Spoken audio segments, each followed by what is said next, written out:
বাংলাদেশের রাষ্ট্রপতি শাহাবুদ্দিন চুপ্পুকে নিয়ে কয়েকটি কথা বলা অত্যন্ত জরুরি মনে করে আপনাদের সামনে আসা। আমি একটু ঢাকার বাইরে অবস্থান করার কারণে এবং রেকর্ডিং করার জন্য যে মাইক্রোফোন দরকার হয় সেটা না থাকার কারণে কয়েকটি কথা বলা খুব জরুরি মনে করছিলাম দেখে এইভাবে কথা বলছি। জানি না শব্দ ঠিক আছে কিনা, লাইট ঠিক আছে কিনা। শব্দ ঠিক থাকুক, লাইট ঠিক থাকুক বা না থাকুক, কয়েকটি কথা বলি, আপনারা একটু বুঝে নেওয়ার চেষ্টা করবেন। নতুন কোনো কথা নয়, আমার নতুন কোনো কথা নয়, মানে আমি কথাটা বলছি জুলকারনাইন সাহেব বাংলাদেশের একজন সাংবাদিক, প্রবাসে থাকেন, আন্তর্জাতিক অঙ্গনে কাজ করেন। প্রধানমন্ত্রীর উপরে যখন একটি ডকুমেন্টারি তৈরি করেছিল আল জাজিরা, সারা পৃথিবীতে আলোড়ন তুলেছিল, সেই ডকুমেন্টারি নির্মাতার অন্যতম গুরুত্বপূর্ণ চরিত্র ছিলেন জুলকারনাইন সাহেব। তো আজকে সাহেব মাঝে মধ্যেই খুব গুরুত্বপূর্ণ কিছু তথ্য প্রকাশ করেন তিনি। আজকেও সেরকম একটি তথ্য প্রকাশ করেছেন। অনেক তথ্য প্রকাশ করেন, আমি সব তথ্য নিয়ে যাচ্ছি না। বাংলাদেশের রাষ্ট্রপতি শাহাবুদ্দিন চুপ্পুকে নিয়ে একটি তথ্য প্রকাশ করেছেন যে শাহাবুদ্দিন চুপ্পু মালয়েশিয়ায় সেকেন্ড হোম নিয়েছেন, অর্থাৎ মালয়েশিয়ায় প্রায় 1.5 লক্ষ রিঙ্গিতের বেশি তিনি বিনিয়োগ করেছেন। দুবাইয়ে তার ব্যবসা আছে, সেখানে তিনি বিনিয়োগ করেছেন, আরও অনেক কিছু করেছেন। তারপর তার ফেসবুক স্ট্যাটাসে তিনি এটা পরিষ্কার করেছেন। শাহাবুদ্দিন চুপ্পু যখন দুর্নীতি দমন কমিশনে ছিলেন তখন থেকেই তার সঙ্গে একটা ধরনের যোগাযোগ ছিল। এখন আছে কিনা জানি না, তিনি আমাকে ডিলিট করে দিয়েছেন কিনা বা তিনি আমাকে বাদ দিয়ে দিয়েছেন কিনা জানি না। ফেসবুকেও আমরা বন্ধু ছিলাম, সেটা বিষয় নয়। আমার সাথে যোগাযোগ থাকলো কি থাকলো না সেটা বিষয় নয়। বিষয়টি হচ্ছে যে শেখ হাসিনা কোন ধরনের মানুষকে ক্ষমতায়ন করেছেন। শাহাবুদ্দিন চুপ্পুর বিরুদ্ধে যে অভিযোগ, তিনি মালয়েশিয়ার সেকেন্ড হোম নিয়েছেন, দুবাইয়ে ব্যবসা করছেন, আরও কোনো জায়গাতে তিনি ব্যবসা করছেন, বিনিয়োগ করেছেন, বাংলাদেশের কোনো একটি দেশের পাসপোর্ট চেয়েছেন বা পাসপোর্ট পেয়েছেন, এরকম ব্যাপার। বাংলাদেশের নাগরিক নয়, অন্য কোনো দেশের নাগরিক, সেরকম একজন মানুষকে শেখ হাসিনা রাষ্ট্রপতি বানিয়েছেন। এই তথ্য কি ঠিক?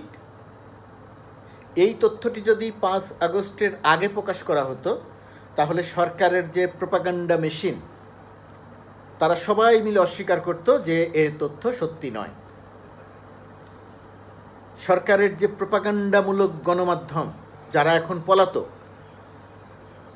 তারা সবাই মিলে বলার চেষ্টা করত যে না, এই তথ্য সত্যি না। কিন্তু এখনকার প্রেক্ষাপট একটু আলাদা। এখন গণমাধ্যমের সেই প্রোপাগান্ডা নাই সরকারের পক্ষে। তো এখন সরকারের কাছে আমাদের দাবি, বর্তমান সরকারের কাছে আমাদের দাবি, ডক্টর মোহাম্মদ ইউনূসের সরকারের কাছে আমাদের দাবি, চুপ্পুর বিরুদ্ধে যে অভিযোগ আসলো যে তিনি মালয়েশিয়ার সেকেন্ড হোম নেয়ার জন্য 1.5 লক্ষ রিঙ্গিত বিনিয়োগ করেছেন, দুবাইয়ে বিনিয়োগ করেছেন, অমুক দেশের পাসপোর্ট নিয়েছেন, এই তথ্য কি সত্যি? সত্যি কি অসত্য আমি সেটা নিশ্চিত করে বলছি না। সরকারের কাছে দাবি করছি এটা পুঙ্খানুপুঙ্খ তদন্ত করা অনতিবিলম্বে, সেটা দেশের জনমানুষকে জানানো। একজন ব্রিটিশ নাগরিক শামসুদ্দিন চৌধুরী মানিক বিচারপতি, তাকে শেখ হাসিনা বিচারপতি বানিয়েছিলেন। বিদেশি কোনো নাগরিককে, পাসপোর্ট হোল্ডারকে বিচারপতি বানানো যায় না, কিন্তু শেখ হাসিনা বানিয়েছিলেন। এই সংবাদটি যখন বাংলাদেশের গণমাধ্যম, সম্ভবত আমার দেশ প্রকাশ করেছিল, গণমাধ্যম যা প্রকাশ করেছিল, আমার দেশের বিরুদ্ধে ব্যবস্থা নেওয়া হয়েছিল, সম্পাদক মাহমুদুর রহমানের বিরুদ্ধে ব্যবস্থা নেওয়া হয়েছিল, কিন্তু মানিকের বিরুদ্ধে কোনো ব্যবস্থা নেওয়া হয়নি। এখন চুপ্পুর বিরুদ্ধে অভিযোগ আসছে, আরও অনেকের বিরুদ্ধে অভিযোগ আসছে। হাসান মাহমুদ বেলজিয়ামের নাগরিক, আরাফাত আমেরিকান নাগরিক, ইত্যাদি ইত্যাদি অভিযোগ আসছে।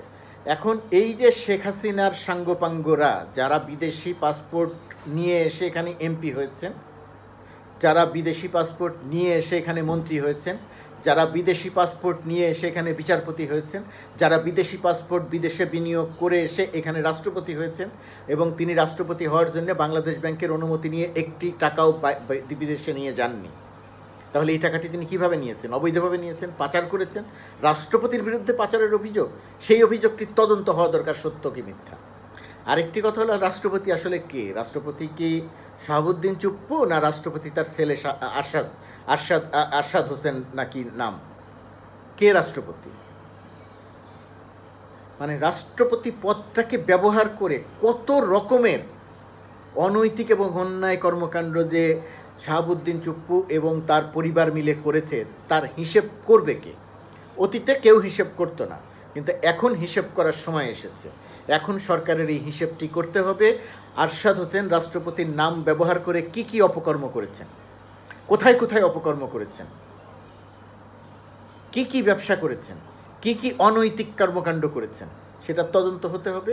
রাষ্ট্রপতির বিরুদ্ধে যে অভিযোগ আজকে আনা হলো সেই অভিযোগের তদন্ত হতে হবে। মূলত এই প্রসঙ্গটি বলার জন্যেই রেকর্ডিং অবস্থা যাই থাকুক না কেন, লাইটের অবস্থা যাই থাকুক না কেন, আপনাদের সামনে এসে কয়েকটি কথা বললাম। শব্দ শুনতে যদি সমস্যা হয় ক্ষমা করবেন। আবারও শুধু এই দাবিটা সরকারের কাছে রাখি যে অনতি বিলম্বে শাহাবুদ্দিন চুপ্পু, তার ছেলে আরশাদ সহ এই বিদেশি নাগরিক যারা বাংলাদেশের বিভিন্ন জায়গাতে যাদের ক্ষমতায়ন করা হয়েছে, বিদেশি পাসপোর্টধারীদের যাদের ক্ষমতায়ন করা হয়েছে, যারা বিদেশে টাকা পাচার করেছে বাংলাদেশ ব্যাংকের অনুমতি না নিয়ে, এবং এখনও এই পতিত শেখ হাসিনা স্বৈরাচারের প্রধানতম কুশীলব যারা, মন্ত্রী যারা, ওবায়দুল কাদের সহ যারা পলাতক আছেন, তাদেরকে কে আশ্রয় দিচ্ছে, কারা আশ্রয় দিচ্ছে, কোথায় তাদের লুকিয়ে রাখা হচ্ছে, কোন শক্তি তাদেরকে লুকিয়ে রাখার ক্ষেত্রে সহায়তা করছে, কারা শেখ হাসিনার পারপাস এখনও সার্ভ করছে, তাদেরকে চিহ্নিত করতে হবে সরকারকে। তাদের বিরুদ্ধে ব্যবস্থা নিতে হবে। এই লুকানো জায়গা থেকে এদেরকে গ্রেপ্তার করতে হবে, ব্যবস্থা নিতে হবে। টাকা পাচারের ব্যবস্থা, অনৈতিকতার ব্যবস্থা, বেআইনি কর্মকাণ্ডের বিরুদ্ধে ব্যবস্থা, ছাত্র জনতা হত্যার বিরুদ্ধে তাদের বিরুদ্ধে ব্যবস্থা নিতে হবে। সরকারের কাছে প্রত্যাশা রাখি অনতি বিলম্বে সরকার এই কাজটি করবেন।